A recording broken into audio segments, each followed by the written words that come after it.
يا ناس الحلة يا ناس الحلة، عوضوا دعوتين دسلوا ضيفا في ديوانه. هي السلام عليكم. وعليكم السلام والرحمة يا ولد بتاع الفرن. أنا ما ودنا عمون ذاك عني. أنا ودنا عمون ذاك. أها يا ولد بتاع الطرمبي، كلكم تتشابهوا، نفس الطيني ونفس اللدغي. أها بتدور شنو؟ والله يا التنة رمضان ده حقه يجي في السنة، بدل يجي مرة واحدة جي 4 مرات.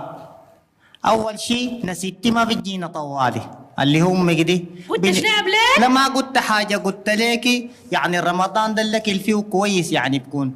بعدين بنشيل أكلنا بنقعد برا في الشارع، وأنا بشيل لهن الموية وناس الحل عليهن التلج. والله يا سلام، حاجة جميلة يا أخي رمضان يا بليل.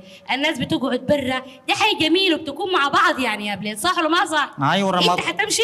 هتقعد معاهم برا يا بليل؟ أنا بقعد معاهم برا. هاي أنت تجهزي لي بس الحاجات الموية وأنا بوديها لهم برا. هي الموية ذاتها قاطعة لكن بجازفها. خلاص يا بليل إن شاء الله. لكن أجيب لنا هنا بون عشان أعمل لكم شاي. يا الله، أنا لكن ما مفلس أجيبه لكم من وين يا أخي؟ تجيبوا لي من وين كده؟ بوم ما في يا بليل، بوم ما في، جنزبيل ذاته ما في. بوم ما أعمل في. لكم الشاي كيف يا بليل؟ يا أخي بمشي بشربه مع الناس، اليامات دي شهر خير وبركة.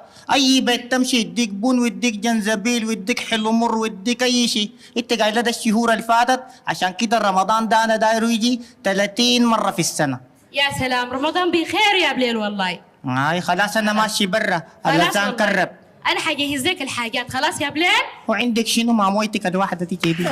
مالك يا ولد ممحن كده؟ والله يا عمو بليل ما عارف نرجعها من وين ولا وين، المدارس على الابواب، ابويا بيدفع لي رسوم المدرسه. ليه؟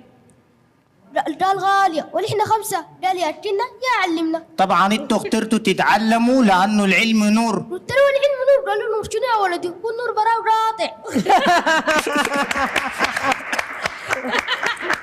شكرا جميلا، شكرا امتثال سيف الدين، الممثلة وصاحبة التنة أو الشهيرة بالتنة، الشخصية صاحبة شخصية التنة. شكرا أشرف بشير الشهير ببلال، ممثل وسيناريو ومخرج ومؤلف. شكرا براء أشرف، شكرا محمد أشرف، شكرا جميلا لكم اليوم.